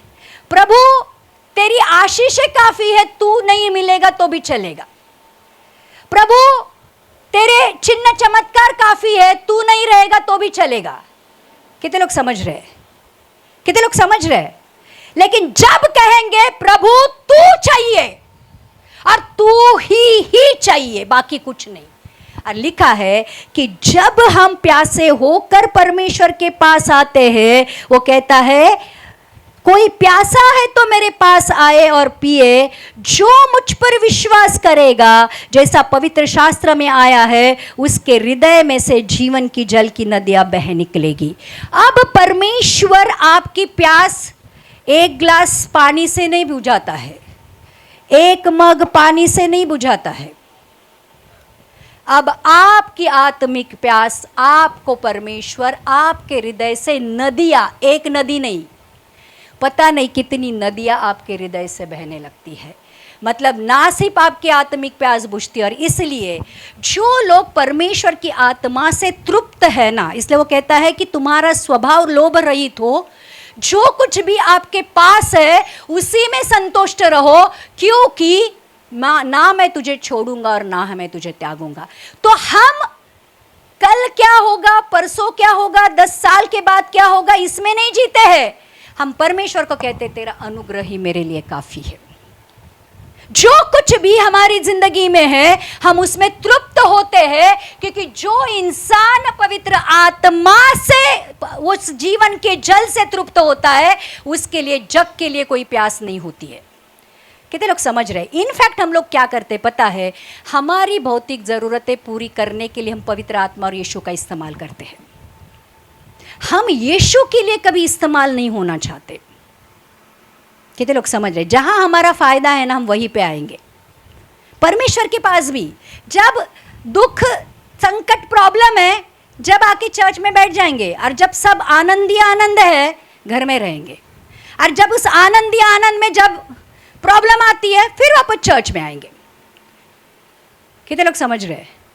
लेकिन परमेश्वर से प्यार करते। कितनी बार ऐसे हुआ है कि संडे का चर्च डूब गया है करके खाना अच्छा नहीं लगा, आज मन नहीं लग रहा है, आज संडे नहीं, चर्च नहीं गया, आज बाइबल नहीं पढ़ा, आज कुछ अच्छा नहीं लग रहा है, परमेश्वर से बातें नहीं की, आज प्रार्थना नहीं की, आज कुछ, कब मैं जाऊं और परमेश्वर की उपस्थिति में बैठूं, ऐसा कभी होता है? इसको कहते हैं भूख और प्यास परमेश्वर के लिए। और प्रियो, वचन ये कहता है, सच में ऐसी भूख प्यास परमेश्वर को हम दिखाते हैं तो हमारे हृदय से जल की, जीवंत जल की नदियाँ, मतलब हमारा हृदय तो भर ही जाता है, लेकिन अब हमारे जीवन से क्या बहने लगता है? आप समझ रहे हो? नदियाँ एक जगह नहीं रुकती है, नदियाँ क्या करती है? बहती है, और नदियाँ जहाँ जहाँ बहती है वहाँ पे जीवन लेके आती है। आज भी बहुत सारे गांव और शहर नदियों के किनारे बसे हुए हैं, क्योंकि नदी का पानी जीवन देता है। इसलिए ना सिर्फ हमारी आत्मिक प्यास बुझती है, लेकिन जहां जहां हम जाते हैं वो नदियों के द्वारा बाकी लोगों के जीवन में भी हरियाली आती है। कितने लोग समझ रहे हैं? परमेश्वर कहता है मैं तुझे आशीष का सोता बनाऊंगा, तो आशीष का कारण बनेगा, और जहां कहीं भी हम जाते हैं उस पवित्र आत्मा के द्वारा हम लोगों के जीवन में आशीष लेकर आते हैं। कितने लोग समझ रहे हैं? तो पवित्र आत्मा का बपतिस्मा आपको चाहिए तो पहली बात क्या करनी है? भूल गए? प्यासा होना है। कितने आज से कोई ऐसे एक, ये वचन सुनने के बाद अगर इसमें से 2 लोग भी परमेश्वर के साथ बैठकर ये कहेंगे कि प्रभु, वो पास्टर ने जो कुछ भी पवित्र आत्मा के बारे में बात किया था, बपतिस्मा के बारे में, प्रभु मैं तेरे लिए प्यासा हूं, मुझे भर दे, तो पहली बात उसके लिए प्यासा होना है, दूसरी बात उसके पास आना है, और परमेश्वर आपको जीवन की जल की नदियों से भर देगा। दूसरी बात, लूका की किताब का 11वां अध्याय का 13वां वचन पढ़ेंगे। लूक 11:13 में लिखा है, अगर आपको सच में पवित्र आत्मा का बपतिस्मा चाहिए तो ये वचन आपके लिए है। अतः जब तुम बुरे होकर अपने बच्चों को अच्छी वस्तुएं देना जानते हो, तो स्वर्गीय पिता अपने मांगने वालों को पवित्र आत्मा क्यों न देगा? क्या लिखा है? बुरे होकर अपने बच्चों को अगर हम अच्छी वस्तुएं देना जानते हैं तो मांगने पर, प्रार्थना करने पर पवित्र आत्मा परमेश्वर पिता आपको क्यों न देगा। अब मुझे एक बात बताओ, जिंदगी में कब आपने आखिरी बार ये प्रार्थना की थी कि प्रभु मुझे पवित्र आत्मा से भर दे? हमें पता ही नहीं कि ऐसे भी प्रार्थना होती है। कितने लोग समझ रहे? मैं तुमको दोष नहीं दे रही हूं, एब्सोल्युटली नहीं। मैं आपसे प्यार करती हूं, मैं आपसे प्यार करती हूं। मुझे सिर्फ आपको अंदर से, आपके अंदर आग पैदा करनी है, आपको एक तरह से उकसाना है कि आप ये वचन सुनने के बाद परमेश्वर के लिए प्यासे हो जाओ, परमेश्वर के पास आओ और हृदय की गहराइयों से परमेश्वर से बात करो कि कहो प्रभु, जिस पवित्र आत्मा के बपतिस्मा के बारे में आज बात हुई है, वो बपतिस्मा मुझे चाहिए।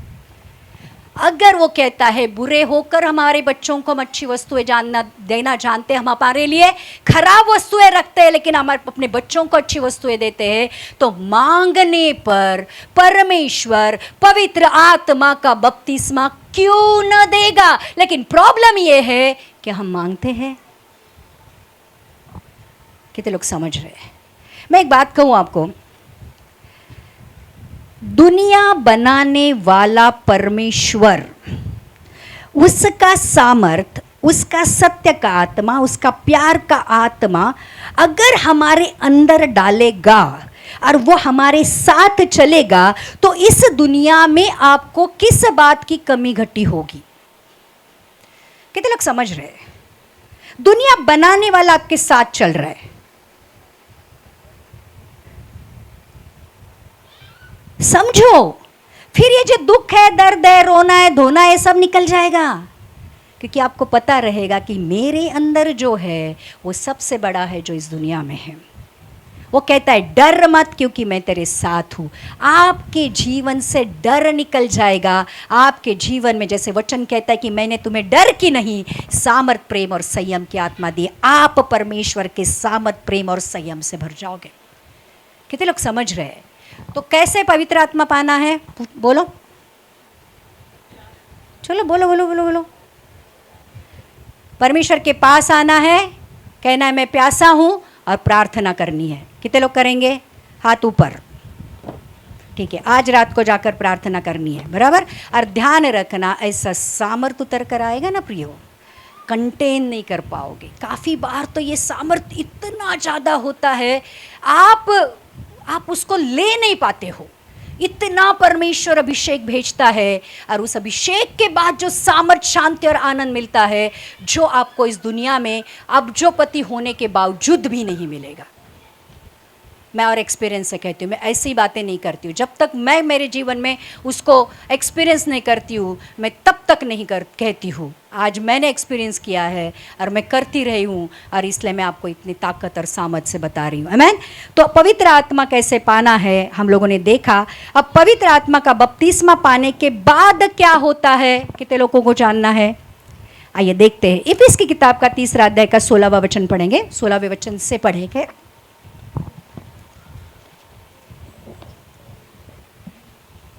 कि वह अपनी महिमा के धन के अनुसार तुम्हें यह दान दे कि तुम उसके आत्मा से अपने भीतरी मनुष्यत्व से सामर्थ पाकर बलवंत होते जाओ। तो पवित्र आत्मा जब आपके अंदर आता है, जो आपके अंदर डर है, जो वीकनेस है, निर्बलता है, दुर्बलता है, तकलीफ है, प्रॉब्लम है, अब क्या होता है, आपका आत्मा अकेला नहीं होता है, अब उस आत्मा के साथ पवित्र आत्मा जुड़ जाता है। और जो अंदरूनी मनुष्य है, जिसके बारे में लिखा है कि वह अपनी महिमा के धन के अनुसार यह दान दे, मतलब पवित्र आत्मा दे कि तुम उसके आत्मा से अपनी भीतरी मनुष्य में सामर्थ्य पाकर बलवंत होते जाओ। इसलिए पौलुस कहता है कि जब मैं दुर्बल होता हूं तब मैं सबल होता हूं, जब मैं गरीब होता हूं तब मैं अमीर होता हूं, क्योंकि परमेश्वर की सामर्थ मेरे दुर्बलता में काम करती रहती है।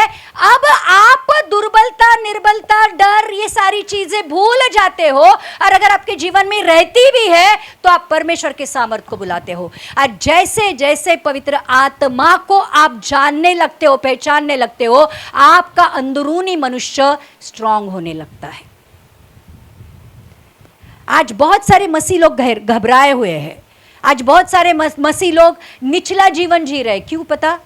क्योंकि पवित्र आत्मा का सामर्थ्य आपके जीवन में नहीं है। और आगे लिखा है, और विश्वास के द्वारा मसीह तुम्हारे हृदय में बसे कि तुम प्रेम में जड़ पकड़कर और नींव डालकर सब पवित्र लोगों के साथ भली भांति समझने की शक्ति पाओ कि उसकी चौड़ाई और लंबाई और ऊंचाई और गहराई कितनी है। पवित्र आत्मा आपको परमेश्वर आपसे कितना प्यार करता है ये बताता है। उसकी लंबाई, चौड़ाई, गहराई, ऊंचाई आपके ऊपर प्रकट करते हैं। और जब मैं आपको एक बात बहुत सीरियसली कहती हूँ, दिल की गहराई से कहती हूँ, जिस दिन आपको यीशु मसीह के और पिता के प्यार के बारे में पता चलता है ना आपके हृदय में, आप सब भूल जाते हो और आपको पता चलता है कि ऐसा प्यार करने वाला मुझे मेरी ज़िंदगी में और कहीं नहीं मिलेगा। ये जो आत्मा जो है, ये प्यार का आत्मा है, परमेश्वर के प्यार का, पुत्र के प्यार का आत्मा है। जब आपके हृदय में डाला जाता है, हृदय की गहराइयों से आप परमेश्वर के प्यार को जानने लगते हो। और फिर दुनिया में धोखा देने वाले प्यार को ढूंढते नहीं हो। कितने लोग समझ रहे हैं? आज प्यार का जो बाजार चल रहा है, आप देख रहे हो इंटरनेट पे, इसका दिल टूट गया, इसके साथ ब्रेकअप हो गया तो उसके साथ कनेक्शन जुड़ गया, बराबर। ये तू नहीं तो और सही, और नहीं तो और सही, चल रहा है नहीं चल रहा है। जब परमेश्वर का प्यार पता चलेगा तो पता चलेगा कि उसके प्यार के आगे इस दुनिया का कोई भी प्यार कोई मायने नहीं रखता है। एक दूध पीते बच्चे को उसकी माँ भूल सकती है, परमेश्वर का वचन कहता है क्या मैं तुझे भूलूंगा? कितने लोग समझ रहे? कौन है आज तुम्हारे जीवन में जो आपके लिए, आपके पाप के लिए उस क्रूस पर मर सकता है? कोई एक जन बताओ। उसने मर के दिखाया है। तो जब पवित्र आत्मा आता है आपके जीवन में, प्रियो, आपका अंदरूनी मनुष्य इसलिए भी सशक्त होता है क्योंकि आपको पता है कि दुनिया बनाने वाला मेरे साथ खड़ा है। दुनिया बनाने वाले की आत्मा मेरे अंदर रहती है और आप अपने आप स्ट्रांग होने जाते हो। पूरा स्वर्गीय बैकअप आपके पीछे रहता है, तो आपको डरने की ज़रूरत नहीं होती है। दूसरी बात ये होती है कि आप परमेश्वर के प्यार को जानने लगते हो और मसीह के उस प्रेम की ज्ञान, उसके जो ज्ञान से परे है, तुम परमेश्वर की सारी भरपूरी तक परिपूर्ण हो जाओ। परमेश्वर का ये प्यार हमें परिपूर्ण करने लगता है। आमीन। और एक 5 मिनट में ख़त्म करूँगी। और एक वचन लेते हैं, इफिस की किताब का 5वां अध्याय का 18वां वचन पढ़ेंगे। 5:18 उसी अध्याय का। दाखरस से मतवाले न बनो, क्योंकि इससे लुचपन होता है, पर आत्मा से परिपूर्ण होते जाओ। जब पवित्र आत्मा का अभिषेक होता है ना, पवित्र आत्मा के अभिषेक के द्वारा आप पवित्र आत्मा में बातें करने लगते हो। परमेश्वर के साथ आपका वार्तालाप शुरू हो जाता है। परमेश्वर उसकी गहन गूढ़ बातें आपके लिए जो है आपको प्रकट करना शुरू करता है, वचन के द्वारा आपकी अगुवाई करने लगता है। और ध्यान रखना, आप परमेश्वर के जैसे परिपूर्ण होने लगते हो। वचन ये कहता है जैसे मैं पवित्र हूँ वैसे पवित्र बनो, जैसे मैं सिद्ध हूँ वैसे सिद्ध बनो। अभी हमारा जो गोल है जीवन का, ध्यान रखना, आपके जीवन का गोल ये नहीं है कि इस दुनिया में आओ, पढ़ाई करो, हो सकती है तो, न तो शादी करो, बच्चे पैदा करो, बच्चों को पढ़ाई करो, उनकी नौकरियां करो, उनकी शादी करो, पोते पैदा करो और मर जाओ। नहीं, बराबर। हर एक जन ऐसे करता है, थोड़ा वो बहुत ऊपर नीचे होता है। फिर कोई, किसी को पैसा चाहिए, किसी को प्रॉपर्टी चाहिए, किसी को बीच में प्रमोशन चाहिए, वो चाहिए। इसके लिए पैदा किए नहीं गए हो आप इसके लिए पैदा किए गए हो कि पहले आदाम ने जो स्वरूप और समानता गवाई थी, दूसरे आदाम ने जो स्वरूप और समानता दी है, और उसके लिए पवित्र आत्मा आपके लिए भेजा है। तो जैसे पवित्र परमेश्वर है वैसे पवित्र, और जैसे पवित्र परमेश्वर सिद्ध है वैसे बनना है। देखो, काफी सारे जो बच्चे लोग रहते हैं, जो भी एक्ट्रेस रहती है, एक्टर रहता है, कोई खिलाड़ू रहता है, उसके जैसा बनना होता है। नो डोलो शोले, सलमान खान के जैसे ऐसे रहते हैं, फिर कोई लड़की रहती है उसको, जो कोई हीरोइन रहती है उसको बनना वैसे जैसे बनना रहता है, फिर वैसे ही हेयर स्टाइल, वैसे ही जो भी है कपड़े वपड़े रहते हैं, एंड देन हम उनको कॉपी करने लगते हैं। ट्रेंड आता है, अभी तो ट्रेंड का ज़माना चल रहा है, एक ट्रेंड आ गया, वही गाना सब लोग पूरे जगत भर में गाया जाता है और उसी गाने के ऊपर अपने रील्स और अपने शॉर्ट्स बनाना शुरू करते हैं और डालना शुरू करता है, बराबर। ये हमारे लिए नहीं है। हमारे लिए एक ही सिद्ध और पवित्र परमेश्वर है, जिसके स्वरूप और समानता में दिन ब दिन, कैसे दिन ब दिन हमें बदलना है। कल जितना मैं इनपरफेक्ट था, आज थोड़ा परफेक्ट। कल जितना अपवित्र था, आज थोड़ा पवित्र, और ज़्यादा पवित्र, और ज़्यादा पवित्र, और ज़्यादा सिद्ध। ये हमारा गोल है। कितने लोग समझ रहे हैं? बच्चे लोग भी सुनो, ऐसा नहीं कि बच्चे लोग ये समझते होंगे कि अरे जवानी है, बाद में देखेंगे, तो बूढ़े लोगों का काम है परमेश्वर के जैसा बनो, प्रार्थना करो, चर्च जाओ, बाद में सोचेंगे, शादी वादी होने के बाद, बच्चे पैदा करने के बाद अगर हो सकता है तो। यीशु तुम्हारे लिए लेट नहीं करने वाला है। अगर मेरे लिए आज आने वाला है तो तुम्हारे लिए भी आज ही आने वाला है। कितने लोग समझ रहे हैं? इसलिए जितना जल्दी सच्चाई को जानकर हम उसके जैसे, इसलिए कहता है कि दाख रस से मतवाले मत बनो। इस दुनिया में आपको मतवाले बनाने के लिए बहुत सारी चीज़ें हैं, सिर्फ दारू ही नहीं है, पैसा है, प्रॉपर्टी है, बहुत सारी चीज़ें हैं, रिश्ते हैं, बहुत कुछ है जो आपको मतवाला बनेगा। मतवाला का मतलब होता है एडिक्शन। और जब कोई इंसान दारू पीता है तो उसको भी नहीं समझ में आता है कि वो क्या कर रहा है, क्योंकि दारू अंदर जाती है तो वो चलाती है। इसलिए आप लोग देखते होंगे कि गटर के पास या गटर में दारू पी के लोग पड़े रहते हैं, दिन रात हो जाता है। जब अभी होश आता है तो पता चलता है कि अरे मेरी चप्पल किधर है, मेरा ये किधर है। कितने लोग हम देखते हैं वो दारू से मतवाले हैं। हमें पवित्र आत्मा से सिद्ध बनना है। इसका मतलब है दिन ब दिन हमें पवित्र आत्मा में बढ़ना है और परमेश्वर के जैसे बनना है। आमीन। और एक आखिरी वचन लेते हैं, गलती की किताब का 5वां अध्याय का 16वां वचन पढ़ेंगे। गलाती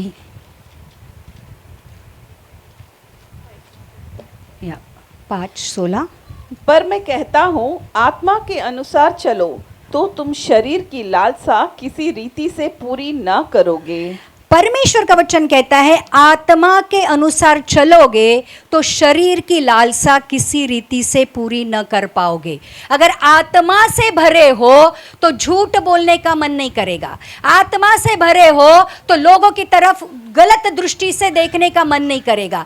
आत्मा से भरे हो तो आपको गलत चीजों में इंटरेस्ट ही नहीं रहेगा। कितने लोग समझ रहे? और आगे लिखा है, क्योंकि शरीर आत्मा के विरोध में और आत्मा शरीर के विरोध में लालसा करता है और यह एक दूसरे के विरोधी है, इसीलिए जो तुम करना चाहते हो वो ना करने पाओ। शरीर और आत्मा का हमेशा झगड़ा होता रहता है। आपको चर्च आना होता है लेकिन शरीर कहता है कि मत, अगले संडे जाते हैं। आपका आत्मा कहता है अंदर से प्रार्थना कर, आप कहते हो कि नहीं नहीं एक फ़ोन कॉल ज़रूरी है, मैं करता हूँ। आपका आत्मा अंदर से कहता है कि चल अभी थोड़े वचन पढ़ ले, आप कहते हो कि नहीं थोड़ा देर मोबाइल देख लूँ। मतलब आप समझ रहे हो, आत्मा हमेशा शरीर हमेशा आत्मा के विरुद्ध काम करता है।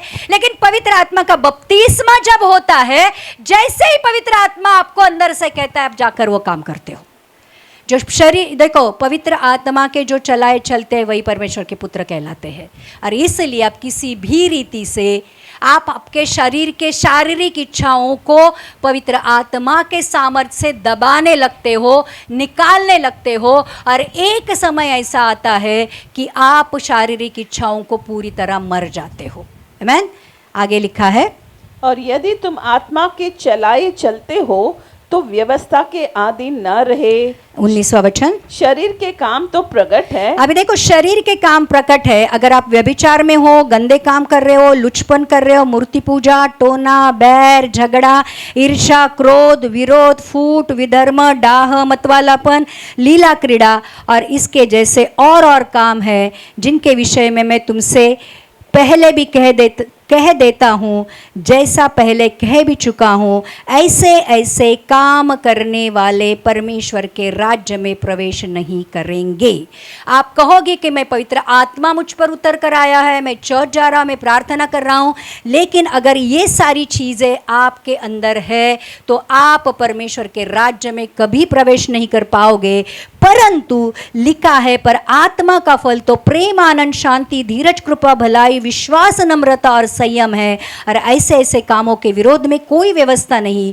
और जो मसीह यीशु के हैं, उन्होंने शरीर की उन लालसाओं को अभिलाषाओं समेत क्रूस पर चढ़ा दिया है। आपको खुद को मारना है तो पवित्र आत्मा आपकी मदद करेगा। कितने लोग समझ रहे?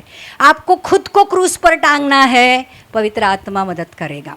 आपको यीशु मसीह में, मसीह के लिए, मसीह के द्वारा जीना है, पवित्र आत्मा आपकी मदद करेगा। कितने लोग समझ रहे? तो प्रियो, पवित्र आत्मा का बपतिस्मा हमें हमारे जीवन में इसलिए चाहिए कि पवित्र आत्मा के चलाए चले। और ध्यान रखना, छुटकारे के दिन बहुत जल्द हमारा छुटकारा होने वाला है इस पृथ्वी के सारे दुख, दर्द, प्रॉब्लम, तकलीफ़ों से, क्योंकि बहुत जल्द हमारा मसीह हमें लेने के लिए आने वाला है। लेकिन उन्हीं के लिए जिनका पवित्र आत्मा से बपतिस्मा हुआ है और जो पवित्र आत्मा और वचन के अनुसार चलते हैं। बाकी लोग जब छोड़े जाएंगे तब आपको ये सारे वचन याद आएंगे कि पास्टर ने ये कहा था, वचन में ये लिखा था, लेकिन हमने उसके ऊपर ध्यान नहीं दिया, अब यहाँ रहेंगे। तो फिर एक काम करना कि अगर रैप्चर होने के बाद इस पृथ्वी पर जो भी होगा उसको कैसे डील करना, ये पढ़ना सीखो, पढ़ना चालू करो। अगर परमेश्वर के साथ उठाए नहीं जाओगे तो उठाए जाने के बाद जो 7 साल विपत्ति, महाविपत्ति का काल है, उसमें कैसे जीना है, पास्टर आर पॉल के वीडियो सुनो। कितने लोग समझ रहे हैं? और अगर नहीं रहना है यहाँ पर तो पवित्र आत्मा का बपतिस्मा पाओ। आमीन। आइए हम प्रार्थना करते हैं। प्रभु धन्यवाद। आइए हम खड़े हो जाते हैं। ओलिया लाला बाशी की थी लाला बासा हाला गा दी दी याला। आइए हम प्रार्थना, आज सब लोग शांति के साथ खड़े रहेंगे। हर एक बच्चे से लेकर बूढ़े तक अपनी आंखों को बंद करेंगे। जो वचन आज हमने सुना है, आज जिस वचन को हमने आज गहराई के साथ सुना है प्रियो, आज उसके ऊपर हम मनन करेंगे। ओ धन्यवाद करते। और आज कहो परमेश्वर से कि मैं तेरे लिए प्यासा हूँ। जैसे हिरनी पानी के लिए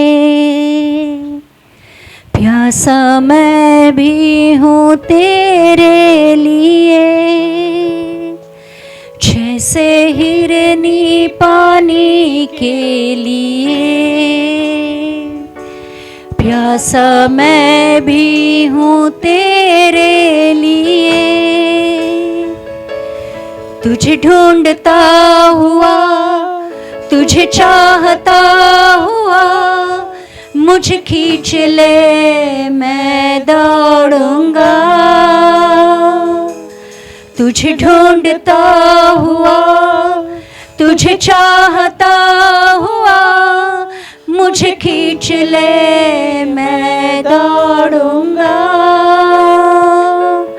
हाँ प्रभु, हम तेरे लिए प्यासे हैं, तेरे लिए भूखे हैं प्रभु। आज जैसे पवित्र आत्मा के बपतिस्मा के बारे में बातें हो रही है प्रभु, आज वो बपतिस्मा मुझे चाहिए, आज वो बपतिस्मा मुझे चाहिए प्रभु जी। ओह प्रभु, आज दिल की गहराइयों से मैं प्रभु जितने भी पाप मैंने किए हैं मैं पश्चाताप करता हूँ प्रभु। उस लहू से जो तूने क्रूस पर बहाया है प्रभु, मैं अपने आप को शुद्ध करता हूँ। और प्रभु आज प्रार्थना करता हूँ दिल की गहराइयों से कि प्रभु मुझे वो पवित्र आत्मा का बपतिस्मा दे। उस पवित्र आत्मा के बपतिस्मा से परमेश्वर तू मुझे भर दे, भर दे, भर दे, भर दे, भर दे प्रभु जी। होली आला बाशी की थी आला। अपनी मुख को खोलो और प्रार्थना करो। अपनी अपनी प्रार्थना अपने अपने परमेश्वर के साथ करो और कहो, प्रभु पेंतुकुस के दिन जो पवित्र आत्मा उस आंधी तूफान जीप आग सी लपटों के द्वारा प्रभु 120 लोगों के ऊपर उतर कर आया था, आज वही पवित्र आत्मा प्रभु मुझे चाहिए। हो लिया लाला बाशी की थी आला बस्सा का थी आला ओ लिया लाला बाशी हा लागा दी दी दी आला बाशी की थी आला ओ लिया लाला बाशी की थी आला बाशी की थी आला। पवित्र आत्मा उतराओ, अभिषेक से हमें भर दो, पवित्र आत्मा उतराओ, अभिषेक से हमें भर दो, अग्नि ज्वाला समान उतरा, सनसनाहट के साथ उतरा, अग्नि ज्वाला समान उतरा, सनसनाहट के साथ उतरा, उतरा उतरा, पवित्र आत्मा उतरा उतरा उतरा, पवित्र आत्मा उतरा, पवित्र आत्मा उतराओ, अभिषेक से हमें भर दो, पवित्र आत्मा उतराओ, अभिषेक से हमें भर दो, अग्नि ज्वाला समान उतरा, सनसनाहट के साथ उतरा, अग्नि ज्वाला समान उतरा, सनसनाहट के साथ उतरा, उतरा उतरा, पवित्र आत्मा उतरा उतरा उतरा, पवित्र आत्मा उतरा। प्रियो, आज जब हमें मौका मिला है परमेश्वर की उपस्थिति में आने का, अपने हृदय को कठिन मत करो। आज भी बहुत सारी कठिनता है, अविश्वास है, ये सच में सच है क्या नहीं, इसके ऊपर आज भी संदेह है। प्रियो, आज ही मौका है, आज ही मौका है उस पवित्र आत्मा के सामर्थ को पाने का। और आज सच में जैसे वचन कहता है कि यीशु मसीह दिल के दरवाजे के ऊपर खड़ा रहकर खटखटा रहा है, आज अगर उसके लिए दरवाजा खोलते हो तो आकर आपके साथ भोजन करेगा। आज पवित्र आत्मा हमारे लिए इसलिए भेजा गया है कि प्रभु की वो सामर्थ है, प्रभु का वो प्यार है, और यही है जो हमारे लिए छाप है। पवित्र आत्मा के बगैर हमें स्वर्ग में कोई भी जगह नहीं है। और इसलिए प्रियो, आज पवित्र आत्मा का हमारे अंदर और हमारे साथ होना बहुत जरूरी है। मैन मैन मैन, जहाँ भी मैं जाऊं गीत तेरे गाऊं, जहाँ भी मैं जाऊं गीत तेरे गाऊं, ऐसा यीशु कर दे मुझे, आत्मा से भर दे मुझे, पवित्र आत्मा से भर दे मुझे, आत्मा से भर दे मुझे, पवित्र आत्मा से भर दे मुझे, आत्मा से भर दे मुझे, पवित्र आत्मा से भर दे मुझे, आत्मा से भर दे मुझे, पवित्र आत्मा से भर दे मुझे। Hallelujah hallelujah hallelujah hallelujah. परमेश्वर की उपस्थिति आज हमारे बीच में है, परमेश्वर की उपस्थिति आज हमारे बीच में बहुत सारे लोगों को वो स्पर्श कर रही है।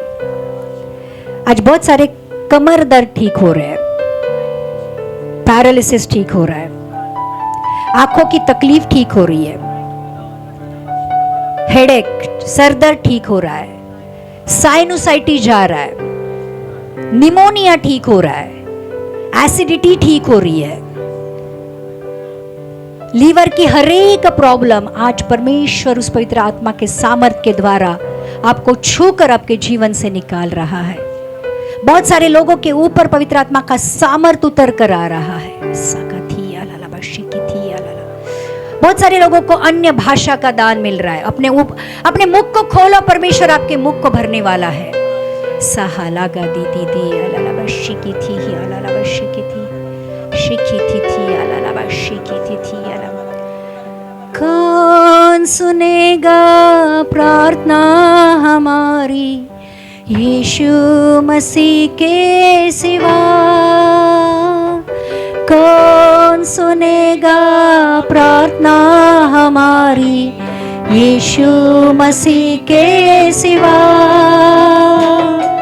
यीशु सुनेगा प्रार्थना हमारी, वो ही संभालेगा। ले चल हमें तू पवित्र आत्मा यीशु के चरणों में, ले चल हमें तू पवित्र आत्मा। दिल की गहराई से पुकारो, चरणों में। जैसे मरियम बैठी थी यीशु के चरणों में, जैसे Yes, Father. मरियम बैठी Yes, Jesus. थी यीशु के चरणों में, हमको भी आज बैठना है यीशु के चरणों में। ले चल हमें तू पवित्र आत्मा का अभिषेक उतर कर आ रहा है। पवित्र आत्मा का अभिषेक उतर कर आ रहा है। Receive it. ले चल हमें तू Yes, Father. पवित्र आत्मा चरणों में। आँखों में आंसू, दिल में तड़प है यीशु से मिलने की। आँखों में आंसू, दिल में कहो परमेश्वर से, यीशु से मिलने की। आज मिला दो हमारे प्रभु से, हमारे राजा से। ले चल हमें तू पवित्र आत्मा यीशु के चरणों में, ले चल हमें तू पवित्र आत्मा यीशु के चरणों में, यीशु के चरणों में। हम कुछ समय देंगे, 5 मिनट। आज जितने भी लोग चाहते हैं कि सच में मुझे पवित्र आत्मा का अभिषेक चाहिए, दिल की गहराइयों से आज यीशु मसीह को पुकारो। कहो, प्रभु मैंने बहुत सारे पाप किए हैं, बहुत सारी गलतियां की है, आज मुझे माफ कर दे। तेरे चरणों के पास आता हूं परमेश्वर, आज मैं पश्चाताप कर रहा हूं। बहुत सारी आशीषें थी, बहुत सारी चीजें थी परमेश्वर, आत्मिक चीजों को मैंने गवाया है क्योंकि प्रभु मैं पाप में था। आज उस उड़ाऊ पुत्र की तरह पश्चाताप कर कर प्रभु आज मैं तेरे पास आता हूं। तेरे पुत्र का अधिकार तो मैंने खो दिया है प्रभु, सेवक के रूप में मुझे रख, लेकिन परमेश्वर पिता कहता है तू मेरा बेटा है। और आज वही पिता आपको गले लगाएगा, आपको चूमेगा, आपके पैरों में वो जूते डालेगा जो अधिकार आपने खोया है। आपको घर लेके जाएगा, आपके जो गंदे पाप के कपड़े हैं उसके बदले आपको पवित्रता के कपड़े पहनाएगा। और आपके लिए स्वर्ग में आज एक बहुत बड़ा उत्सव मनाया जाएगा, क्योंकि पिता कहता है मेरा बेटा मर गया था, आज जिंदा हो गया है, मेरा बेटा खो गया था, आज मुझे मिल गया है।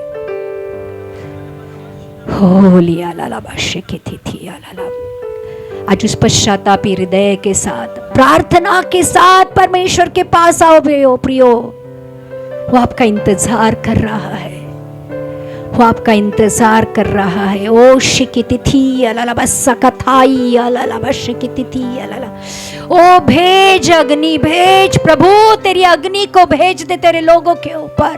आज कोई खाली हृदय खाली हाथ न जाए परमेश्वर। आज हर एक हृदय में परमेश्वर तेरी उपस्थिति हो। आज हर एक तेरे बेटे के साथ तू चले, ऐसे होने दे परमेश्वर। होली अलाला बाशिकिथि अलाला बाशिकिथि अलाला। हृदय की गहराइयों से आज अपने परमेश्वर का अब्बा पिता कहकर पुकारो। उस यीशु का आत्मा आज आपके अंदर आने के लिए तैयार है प्रियो। होली अलाला बाशिकिथि अलाला बसहा लगा दी थी अलाला। होली अलाला बाशिकिथि अलाला बाशिकिथि अलाला। होली अलाला बाशिकिथि अलाला बाशिकिथि अलाला। होली अलाला बाशिकिथि। बहुत सारे लोगों की परमेश्वर भेंट ले रहा है। आपको यीशु का चेहरा दिखाई दे रहा है, आपके ऊपर आग सी उतर कर आ रही है। किसी के हृदय को परमेश्वर एक शांति का आत्मा दे रहा है। किसी के मुख पर आज आनंद दिखाई दे रहा है, क्योंकि आपने यीशु मसीह को पाया है। होली अलाला बसहा लगा दी अलाला बाशिकिथि अलाला बसहा लगा दी अला। और आज से हमारी प्रार्थना यही रहेगी, प्रभु तेरे पवित्र आत्मा का बपतिस्मा मुझे दे, तेरे प्यार से तू मुझे भर दे, तेरे उपस्थिति में मुझे रख, तेरे वचन के द्वारा तू मुझसे बातें कर, और प्रभु तेरे आने के लिए मुझे तू तैयार कर, यीशु के नाम से, यीशु के नाम से। आमीन आमीन।